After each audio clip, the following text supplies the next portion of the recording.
Anybody been doing any tatting?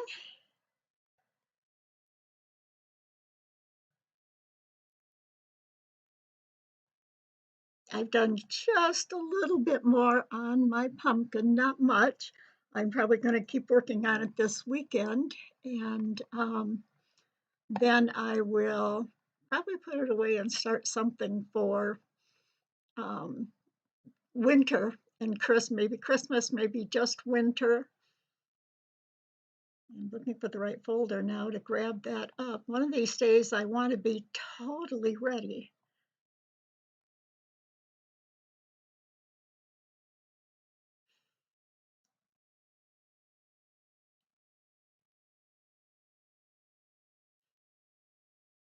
Well, let me see if I can find it in this other file.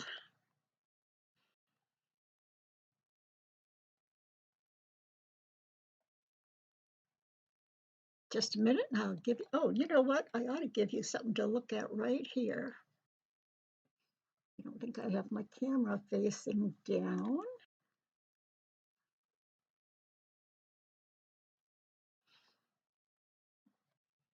I'm going to look for one more thing.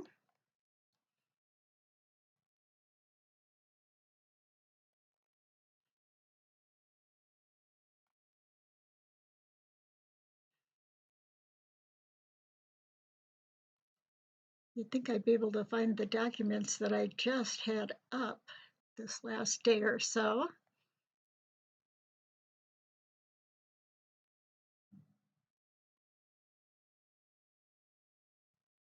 And that's one of the things I forgot to do this morning was get all my documents up and ready. Hi, Terry. And hi, Harola.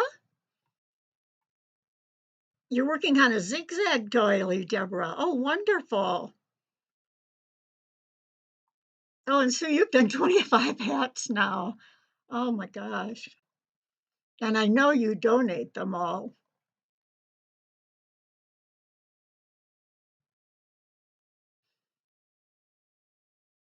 Sometimes I think I get online here live and part of my brain just goes, close you off. So let's see.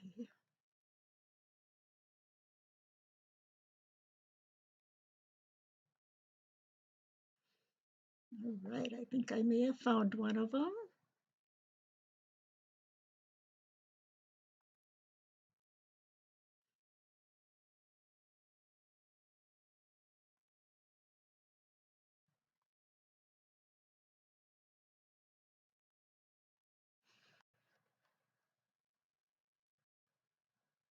Just a moment, and I'm going to put you to my screen. When I say screen, when I use the word desktop, I'm talking about my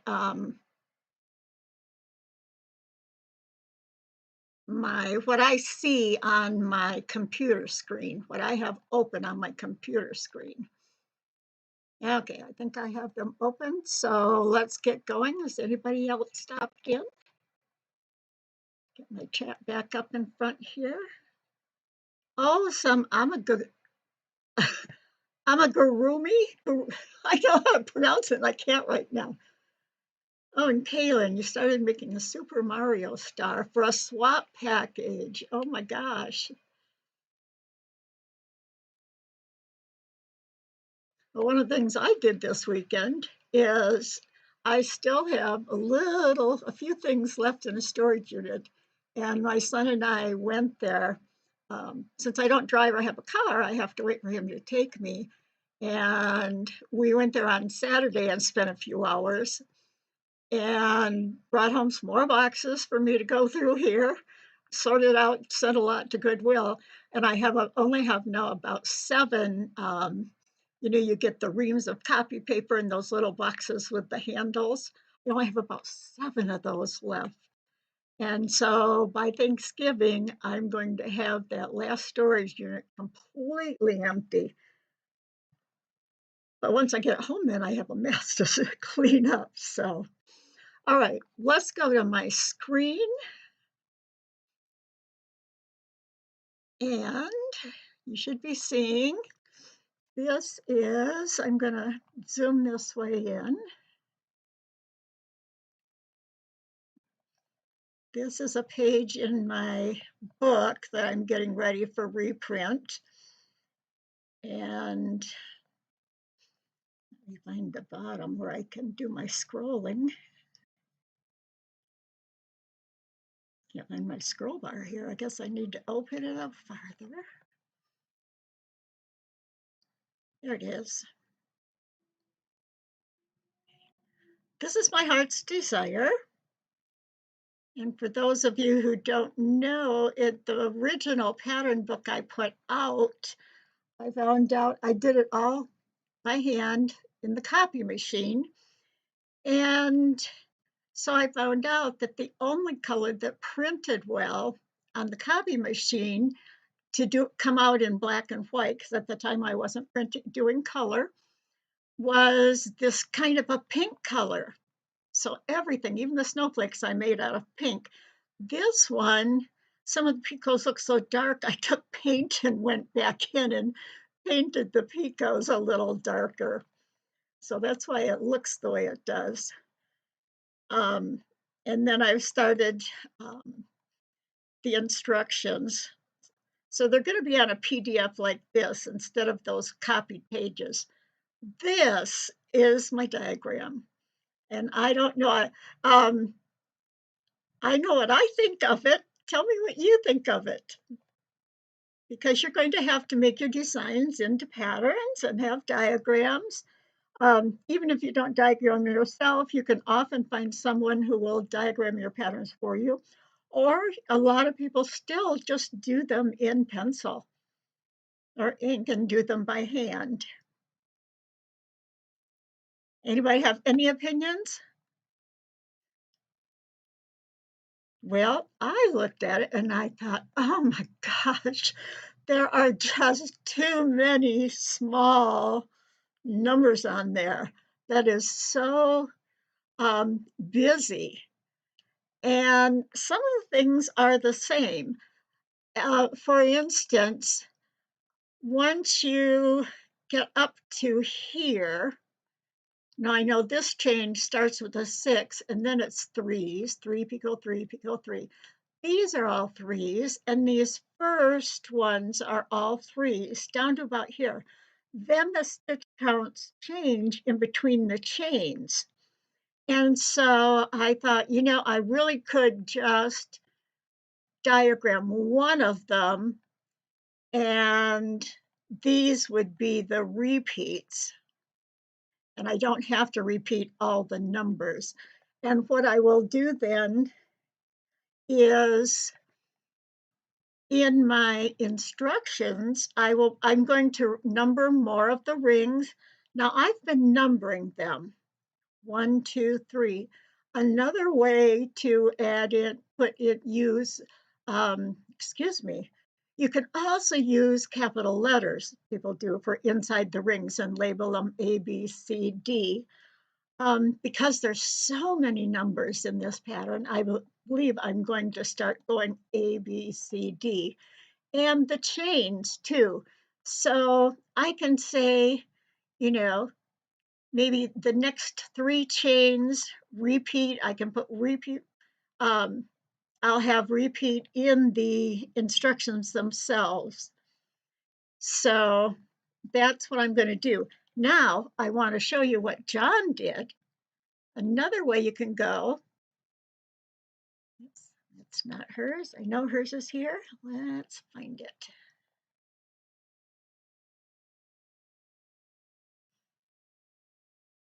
Here's hers. Here's hers. And what she did was, you can see she put a little legend, a description over here, and she made the rings different colors. So at least the rings, the ones that are the same, blue rings are 2 picot, 2 picot 3, picot 3, picot 2, and she's got blue rings here, here, here, and here. This is another way you can designate them on a diagram. And she's made a beautiful diagram for it.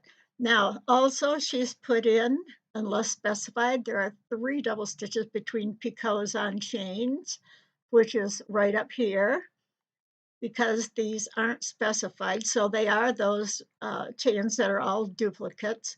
And then down here, the chains start having numbers in them. And this, just to look at it, you can tell this is so much nicer than what I was doing. So I'm learning through all of this too. Um, and these are things when you're thinking about doing a book that you're going to want to think about on your diagrams or just the patterns. Start it, okay. Japanese small times, too many counts confusing. Exactly, Sue.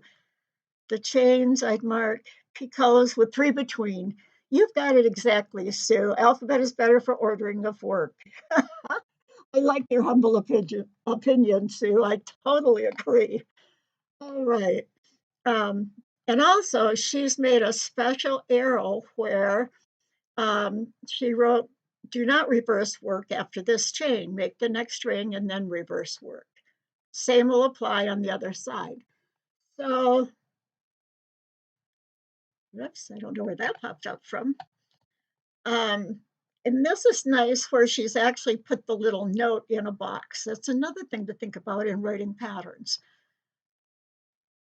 So one other thing I want to point out on mine that I like to do also, and you'll notice I am in my book going to use a couple colors.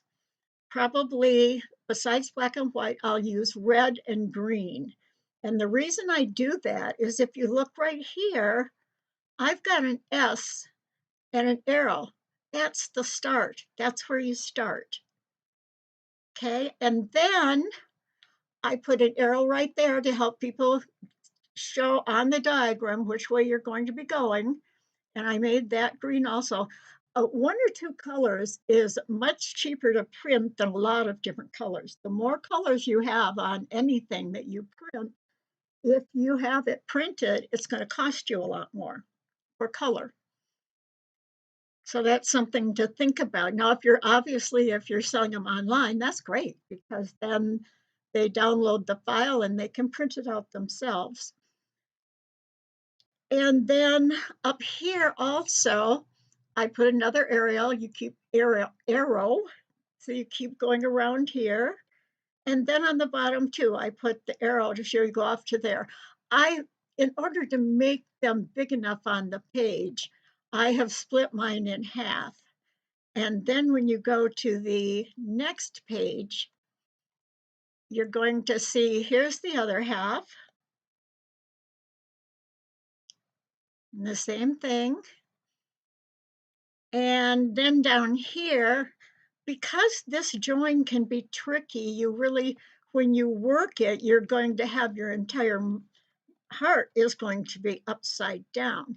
So I've also shown that and put arrows to make sure the work's not twisted.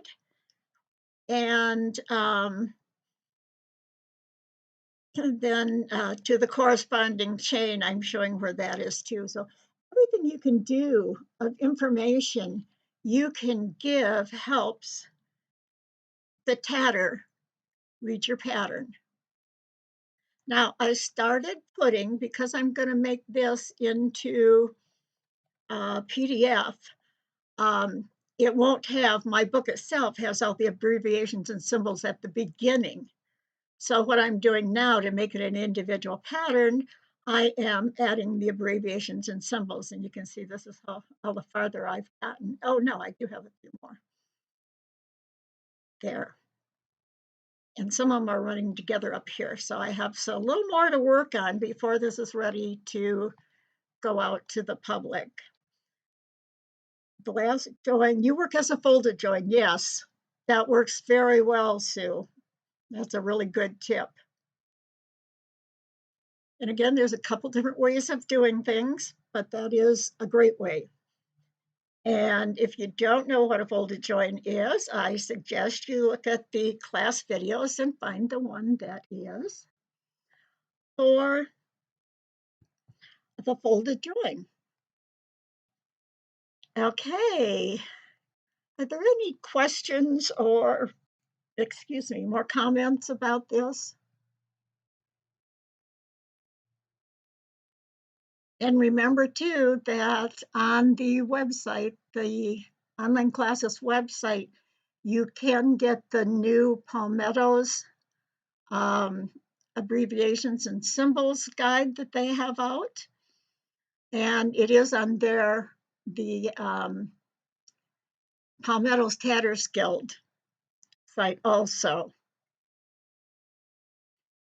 And then there also is a pattern writing, and I think that that is up maybe under the beginners on the website. All right, no more questions about that. Now I need to find the other, I'm going to leave that there,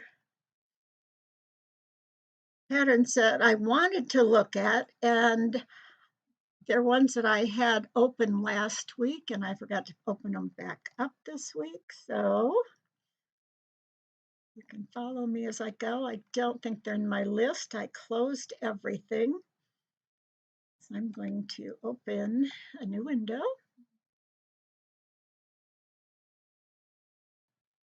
And hopefully come up with what I'm looking for.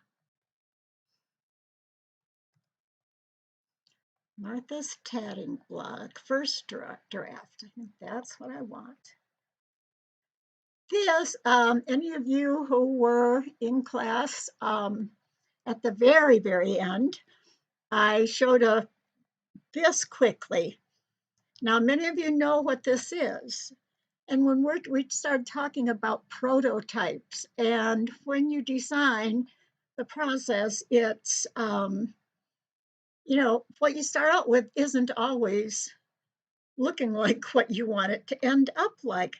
And this is Martha S.'s blog. And down here she wrote, now then, as first drafts go, this is awful. Truly, truly awful. Any guesses as to what it is? Hi, Carol. Okay. Love the heart. Thank you. The two halves of separate earrings. Yes. Oh, how wonderful. And it takes, yes, I haven't done it with beads myself, but I think it would. I can see how it would be really, really good for beads. What I usually kind of promote it as too is the Heart's Desire is a good one for practicing getting your picots even.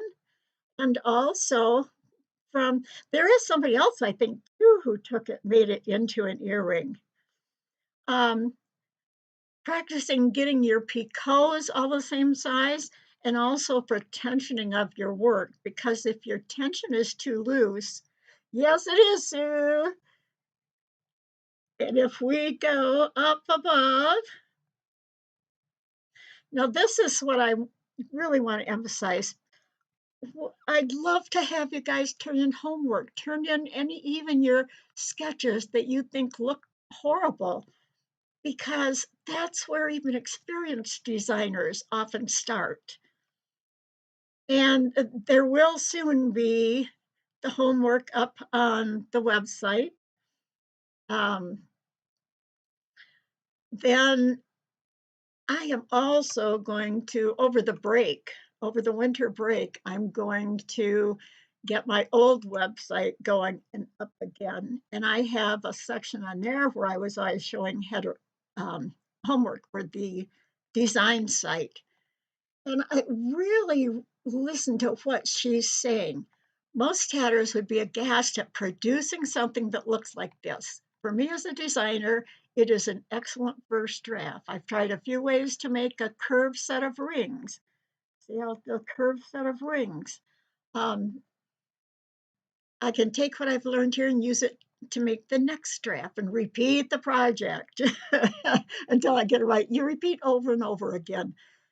She says, I hear some folks can make a drawing or a diagram exactly what they want and tat it right out. Not me, though. My drawings aren't so great, and I need to visualize things in the thread. For me, being a designer means being willing to do a lot of tatting that will be thrown away.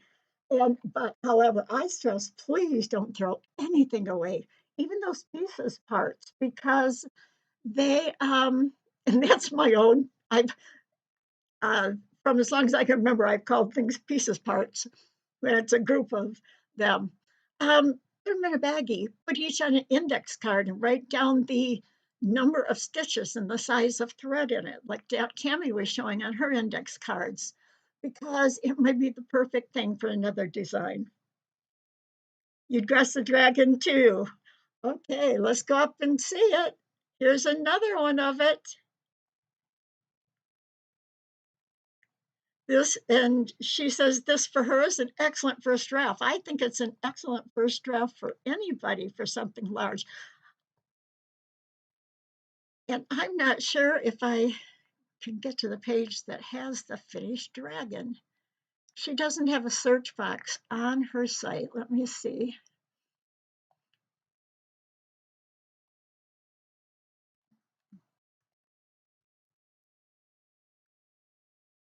I don't know if I just go to her blog spot or if I have another. Let's see if she's got her books for sale. I don't think it's, I'm not sure it shows on here. No, it shows her toys for tatting. Let's see. Her Flights of Fantasy, this, and I think this might be where that is, and I'm wondering if maybe it turned into her unicorn. But whatever it turned into, here's her book, and you can see how beautiful her designs turn out. Loch Ness, yeah, really could be anything. Okay, let's go here. Padding, and let's put in dragon or maybe Pegasus. See what we get. Here we go. Pinterest for Martha. Oops, it was way too big.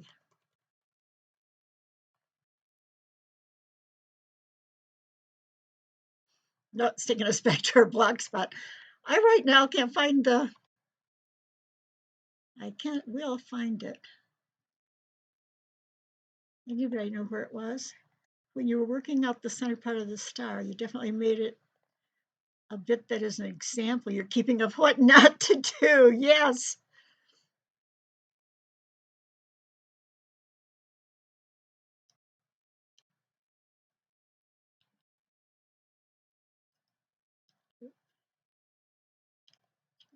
I'm going to look in my just my images. Oh, is this it right here? Maybe. I think so. I think these are both it.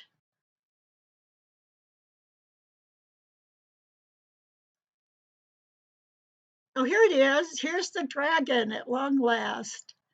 And you can see what she was working on is this curved belly.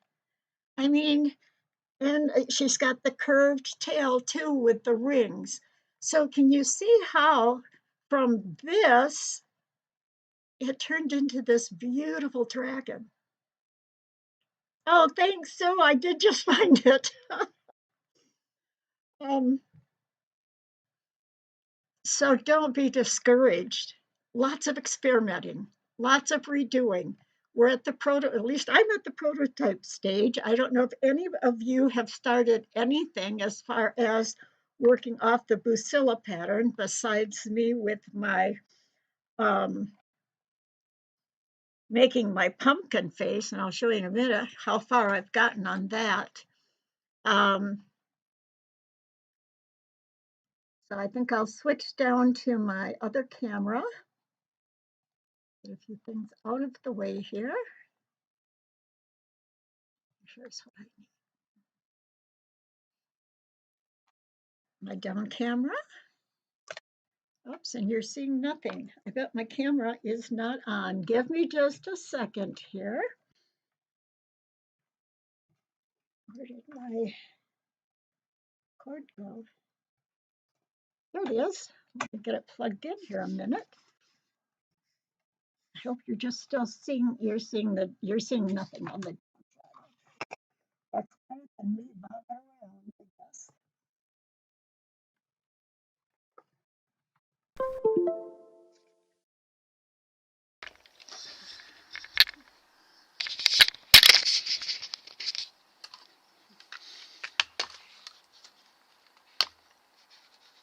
Boy, Down Chat, where are you? I may have to redefine a source for it. Give me a second.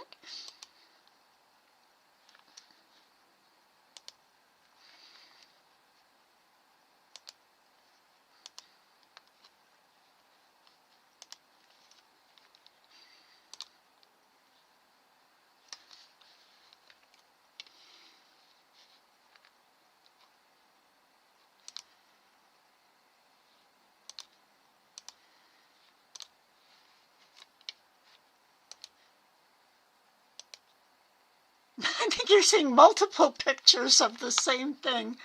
And why my Down Chat today isn't working, it's always worked before. There's my face again. I can talk to you.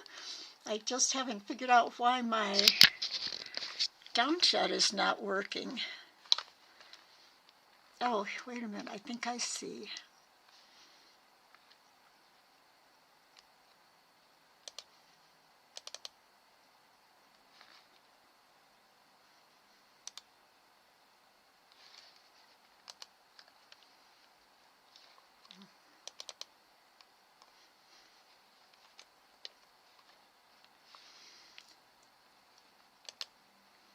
I'm saying okay to my Down Chat. Come on, Down Chat, please work.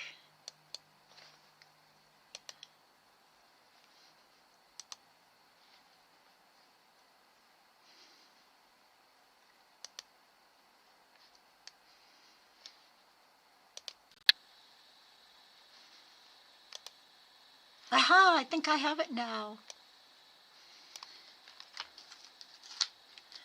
Okay, I'm going to put my little mat down to show you my poor pumpkin face. I at least have it outlined now in its prototype stage so that you can at least see the mouth and eyes. It's not even, it doesn't have everything finished on it, as far as finished correctly, I should say, on it. But here's my pumpkin face. There's the mouth, and you can barely see the two little picots that are the teeth. I'm going to have to make those bigger. And there's my eyes. One side looks better than the other because on one side I didn't do the right number of stitches, so it's pulling. But I think that's going to make a really fun. And that's from that set of 3 shamrocks or clovers from the Busilla pattern from the center of it. So this is as far as my prototype's gotten. Now what I'm going to do is either photocopy it, my photocopier, and so can print it and I'll print it probably on just a full blank piece of paper, so that then I can start drawing some prototypes for the rest around it and how I'm going to work in my pumpkin around it. This will also be the same start I'll use to make the ghost. So that's where my prototype is. Now, if you're not in the prototype yet,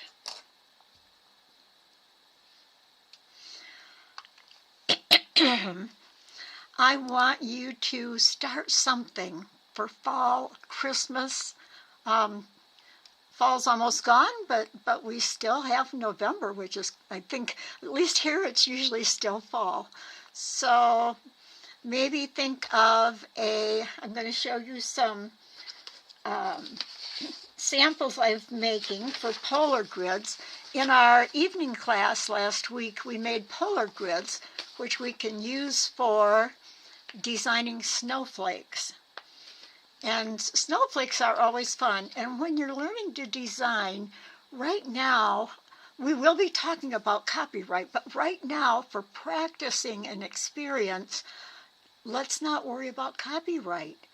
I want you to go through the experience of starting a design, whether you start from an image that not another tatting image, but although sometimes, there'll be one little thing in somebody's snowflake and you think, boy, I'd really like that. I could really make that. You can make it totally different because some of the basic things that are used, like clovers and our,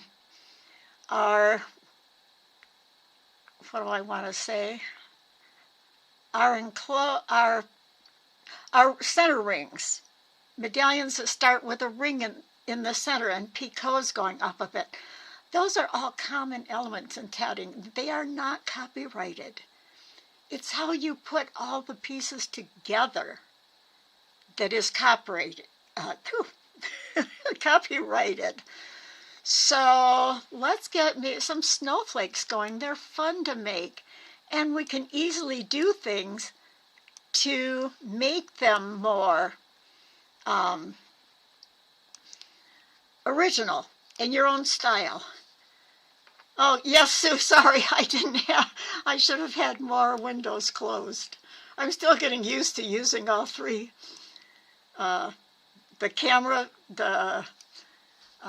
my Next Pro camera and my computer camera and the screenshots together. Okay.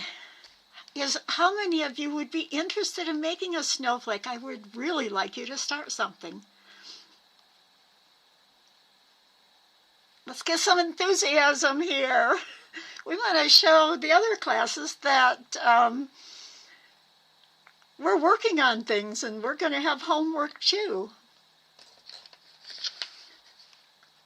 While you're answering, I'm going to pull up what I want to show you in Inkscape. Maybe I'll show you in the down shot first. I think I'll show you in my down shot first, because I did print out one of them. Okay, here's what I printed out. Many of you have seen this before. You'd love to make a snowflake. Great, Janella. You're working in Inkscape. Some snowflakes and stars. Wonderful, Katia. This is one of the sheets that I have that can be used to draw snowflakes. This one has just 6 lines.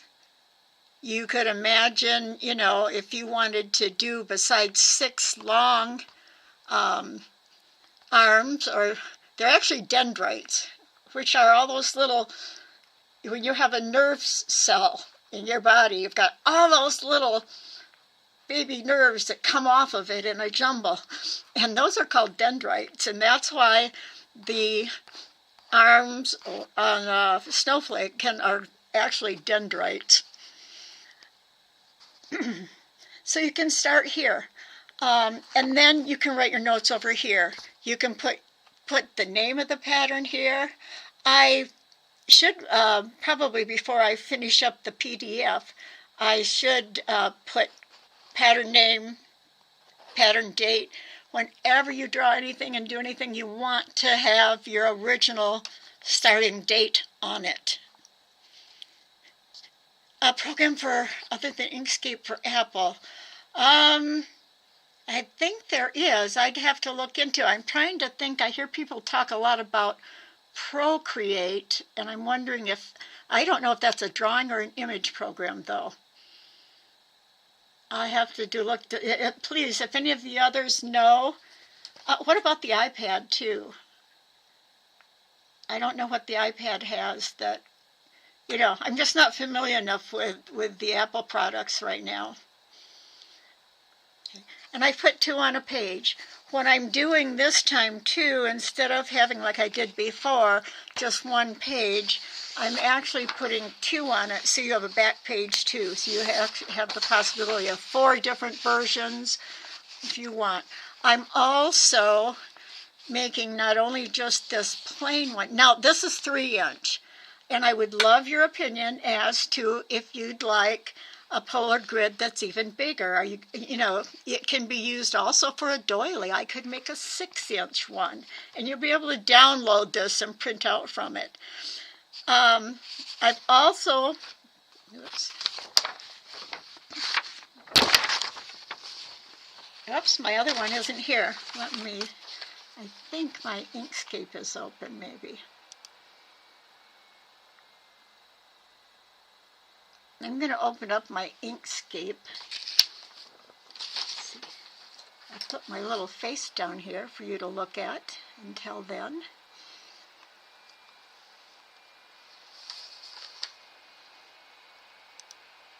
And I'm going to open up recent.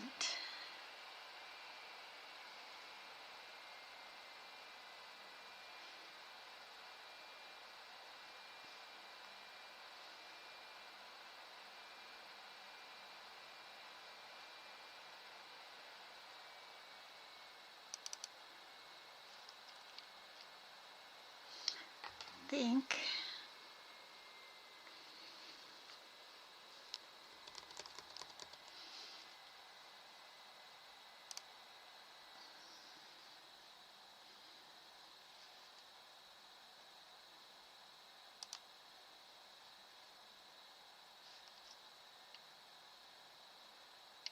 Okay, I believe I found it.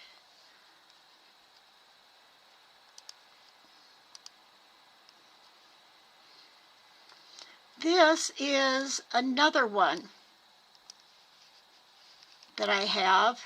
It's the same, except when you look at the grid itself, it's faded out here. It's got a lot more circular guidelines inside of it. So there are actually 3 different styles, depending upon what you prefer. Now it's interesting because I grayed this out. I changed the opacity a lot on it so that it'll be in the background. But then when I went and printed it out, once I turned it into a PDF, I found that the lines printed out dark.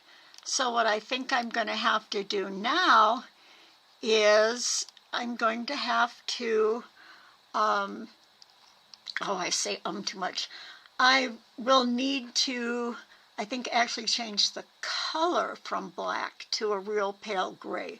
So when it's printed out, it'll print out much, much lighter for the grid, because you don't want a dark grid behind, you know, when you're trying to design and imagine what the design's going to look like finished.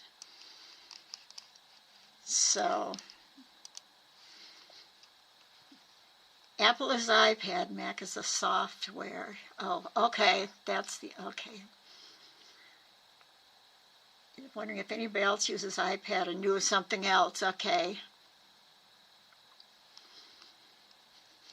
All right, so that's another thing. And I would love, let me know what you think. Do you want bigger ones? Perhaps the grayscale in the file. Yes, yes. I did print it out on low quality, but... Oh, right, okay, I see what you mean. Yes, Sue, I should have done that. And the grayscale. I'll try that after class. So now we're ready to go on, and what I wanted to show you for more ideas is I'm going to start highlighting some other designers. And I want to show you some of their samples. Today I'm probably not going to use names. Inkscape, yeah, there is an Apple version, a Mac version of Inkscape. So you can print it out. You just have to choose the...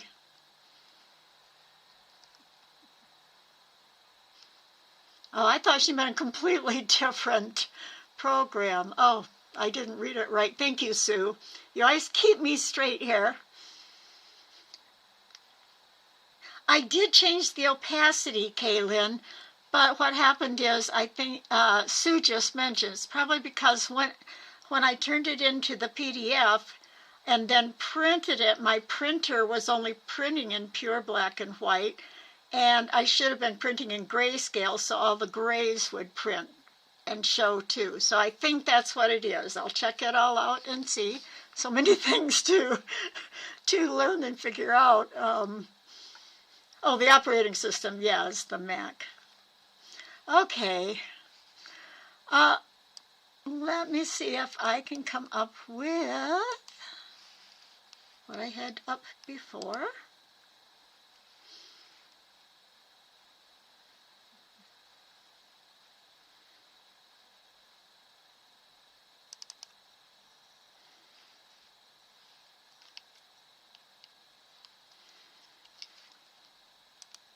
So hopefully this will just take me a minute. I'm quite sure I can find what I'm looking for now without too much trouble.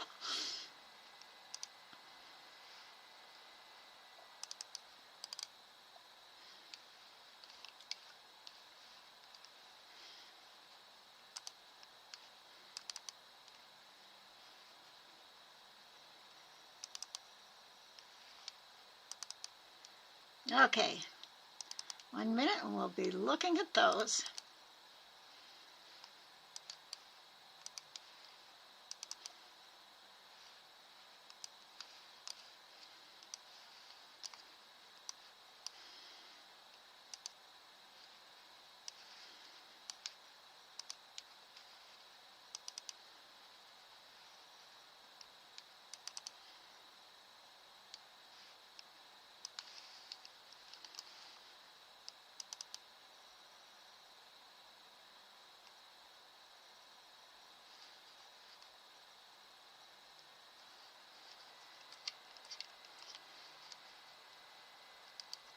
I guess we're just looking at this one for now. Let's pull that up.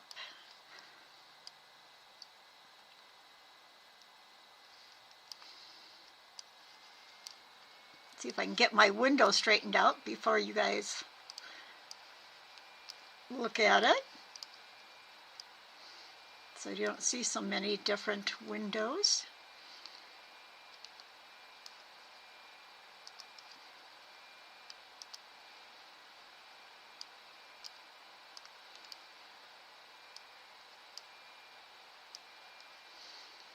Here is a sketch, and it's been done on grid paper. And what you can do is, even with, and this I believe, it looks like it's got some lines up here. That's one of the older design sheets that has a grid at the bottom rather than rounds or boxes or squares or anything. It actually has a grid paper look on the bottom you can design on.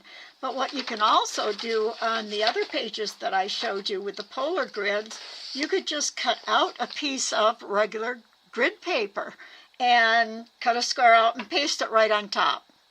So you could be using the same design sheet with the lines at the right, but instead of the polar grid on the left, just paste a piece of grid paper in if you prefer working on that. Now this was her first one, very basic, and then I'll put this one right beside it. Look what it turned into on her next drawing. Whoops. Now when I changed this too, it's like,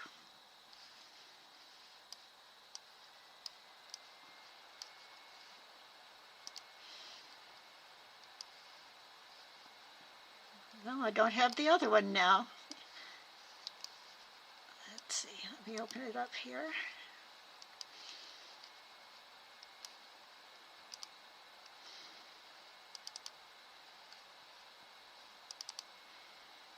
Okay, her original and what she finished up. And really all she's done is, in place of one here on each of these, she added 3 and gave them each the 3 picots at the top.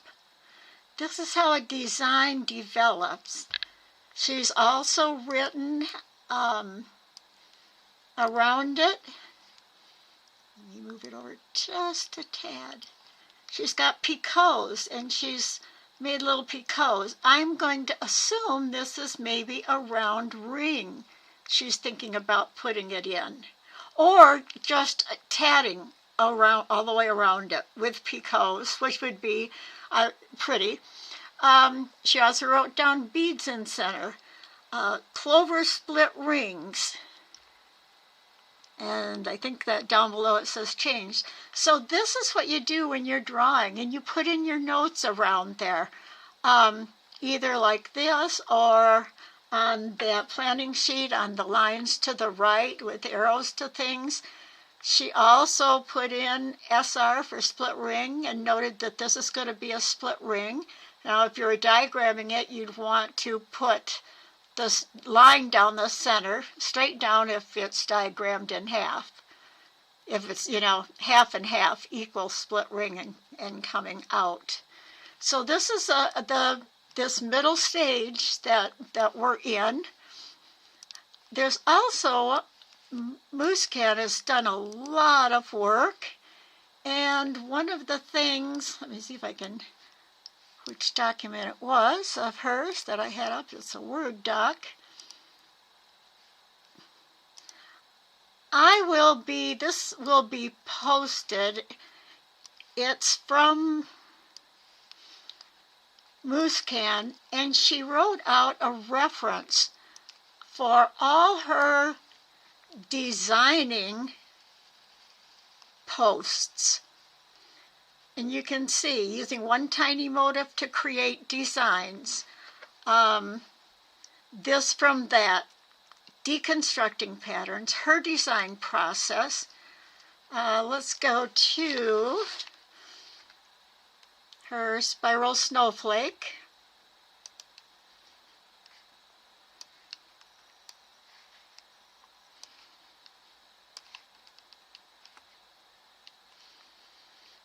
And here's her process. Here you can see her little beginning diagrams and the pattern that she ended up with. She doesn't have any more steps in this particular one, but there was another one I wanted to go to. This from that magic. Okay. Nanetta also, you really need to read when you don't have anything else to sit down and do or read. Open up these. Why am I not getting that working? Extracting or building patterns from existing lace. Now she's taking square lace here and picking out patterns, and here's some of her other patterns. This one right here, a small motif for designing. First she started out with a real tiny, just one little treefold right here. And then right here, and then she added to make it into a diamond. Now she's using it for a poppy. So these are places that you can really brush up and learn a lot more about designing. And if you read those, write down any questions you have, and we can even answer those in class. So, hello again. It's 2 o'clock, so it's about time to finish. I need to pull up my chat box. Here we go. Anybody saying anything else? It's not available for iPads. Huh. I'm not sure, Terry.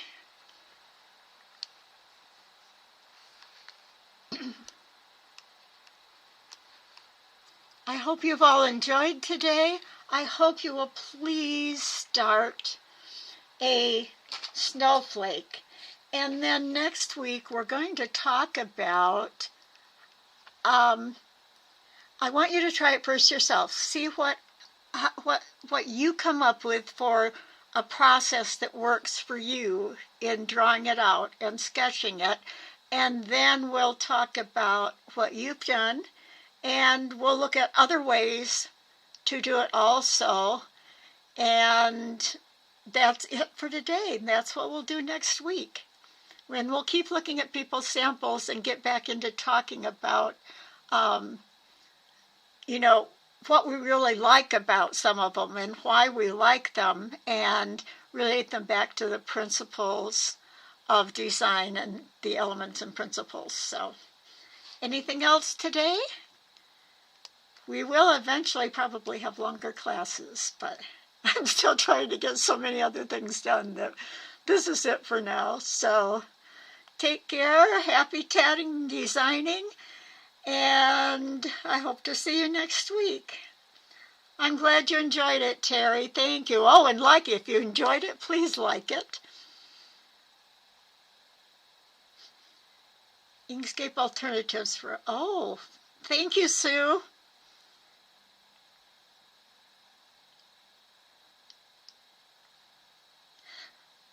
I'm thinking also CorelDRAW, I think, is having a sale. CorelDRAW, I think it's like $70, so it's one of the cheaper drawing programs, even though it's a very, very well-known one. Oh, you're welcome, everybody. See some of you tonight. Bye-bye.